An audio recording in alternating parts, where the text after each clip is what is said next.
Welcome friends to my channel Kriti learning blog. दोस्तों आज हम लोग पैरेललोग्राम चैप्टर से रिलेटेड एक क्वेश्चन को करने वाले हैं, समझने वाले हैं, जो कि आर.एस. अग्रवाल बुक से लिया गया है, क्लास 8 का है। ठीक है, so the question is here, ABCD is a parallelogram in which angle A equal to 110 degree. Find the measure of each of the angle B, angle C and angle D. So here is the picture drawn according to question. ठीक है, हमें कहा जा रहा है कि ABCD एक parallelogram है। So I have drawn here ABCD एक पैरेललोग्राम है। तो हमें क्या मालूम है कि जब भी कोई पैरेललोग्राम हो तो उसके अपोजिट साइड्स पैरेलल होते हैं। ठीक है, so here AB is parallel to CD and AD is parallel to BC। ठीक है, यहाँ तक कोई प्रॉब्लम नहीं है। अब हमें कहा जा रहा है कि एंगल A जो हमारा है ये है 110 डिग्री। ठीक है, और हमें बाकी जो हमारे 3 एंगल्स हैं, इन तीनों एंगल्स को हमें मेजर करने कहा गया है। ठीक है, मेजर करके निकालना है। तो आपको देखिए किसी भी चैप्टर में, इस तरह के चैप्टर में हम लोगों को रूल कुछ याद करने पड़ेंगे। तो इस क्वेश्चन के लिए मैं फिलहाल रूल बताना चाहूँगी कि हमें क्या मालूम होना चाहिए। एडजेसेंट साइड्स, आप लोगों ने सुना होगा एडजेसेंट साइड्स एंड एंगल्स। ठीक है, तो आसपास के साइड्स को हम लोग बोलते हैं, सपोज AB AD, ये क्या हो गए, एडजेसेंट साइड्स हो गए एक दूसरे के, मीन्स आसपास के एक ही पॉइंट से निकल रहे हैं, एक दूसरे के साइड्स हो गए। ठीक है, सामने वाले साइड्स। सेम अगर एंगल की बात करें तो सामने सामने जो एंगल्स होते हैं वो एक दूसरे के एडजेसेंट होते हैं। सपोज एंगल A के एडजेसेंट में कौन है, एंगल B है। एंगल A के सामने D भी है, तो एंगल A के एडजेसेंट में D भी होगा, साथ ही साथ A और B भी एक एडजेसेंट एंगल्स का पेयर होगा। ठीक है, उसी तरह BC एडजेसेंट एंगल्स होगा, CD एडजेसेंट एंगल होगा। इससे हम कहते हैं एडजेसेंट एंगल्स, यानी आसपास के एंगल्स। A का B है, A का D भी है एडजेसेंट, B के C है, C का D है, इस प्रकार से एडजेसेंट। अब इसमें और एक बात आती है, सप्लीमेंट्री एंगल्स। ठीक है, तो हमें क्या है, हमें ये रूल मालूम होना चाहिए कि adjacent of supplementary angles are always 180 degree. ठीक है, तो यानी सप्लीमेंट्री एंगल्स भी, एडजेसेंट एंगल को सप्लीमेंट्री एंगल्स भी आप कह सकते हैं। तो एंगल A प्लस B, यानी मेरा कितना होना चाहिए, angle A plus B equal to 180 degree. किसके अकॉर्डिंग, तो सम ऑफ सप्लीमेंट्री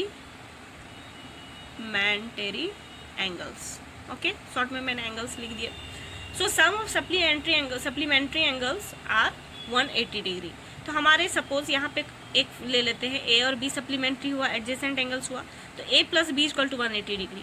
तो A का वैल्यू हम लोगों को यहाँ कितना दिया हुआ है, 110। सो यहाँ पे हम लोग बिठा देते हैं 110। एंगल B हमें निकालना है, मुझे मालूम नहीं है, तो एंगल B को एंगल B रहने देते हैं, इक्वल टू 180 डिग्री। अब एंगल B इक्वल टू जब निकालना जाएंगे तो 180 इधर प्लस में है, इसके आगे कुछ नहीं, यानी प्लस है, तो ये जब इस साइड जाएगा हमारा राइट साइड में, तो यहाँ पे ये माइनस हो जाएगा 110 डिग्री। तो कितना हो जाएगा हमारा, 180 में से 110 गया तो हमारे पास कितना बचा, 70 डिग्री। सो हमारा B निकल गया 70 डिग्री। अगेन मैंने क्या कहा था, B के एडजेसेंट में कौन है, C, यानी इसका सप्लीमेंट्री C हुआ B का। तो यानी हमें अगेन इसको हम लिख सकते हैं, angle B plus angle C equal to 180 degree.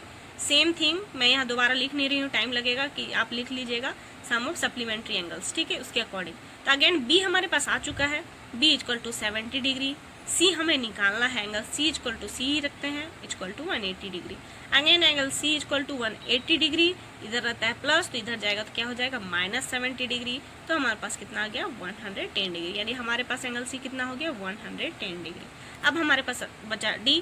अब A के थ्रू से भी आप D निकाल सकते हैं, क्योंकि A के एडजेसेंट में भी D है, और C के थ्रू से भी आप D निकाल सकते हैं, क्योंकि C के एडजेसेंट एंगल में भी D है। ठीक है, तो आप जिसको भी ले सकते हैं, आप जिसको चाहे। अगेन हम लोग लिखेंगे, again angle A plus angle D equal to 180 degree, या फिर आप लिख सकते हैं angle C plus angle D equal to 180 degree. Same आपको ब्रैकेट में मेंशन करना होगा, सम ऑफ सप्लीमेंट्री एंगल्स और sum of adjacent angles. Okay, so यहाँ पे फिर हमारा कितना हो जाएगा, एंगल A हमारे पास है 110 degree plus angle D equal to 180 degree. आप यहाँ से एंगल D निकालें, यहाँ से एंगल D आप निकालेंगे, सॉरी मेरे हैंडराइटिंग थोड़ी खराब हो रही है, तो 180 माइनस 110 इक्वल टू कितना आ जाएगा, 70।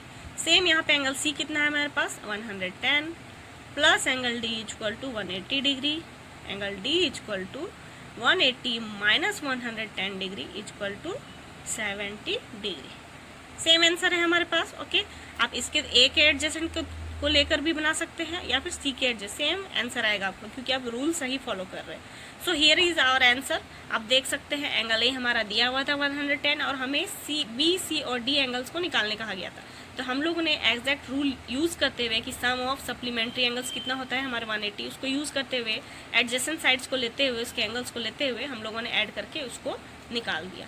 तो ये था दोस्तों फुल प्रोसेस।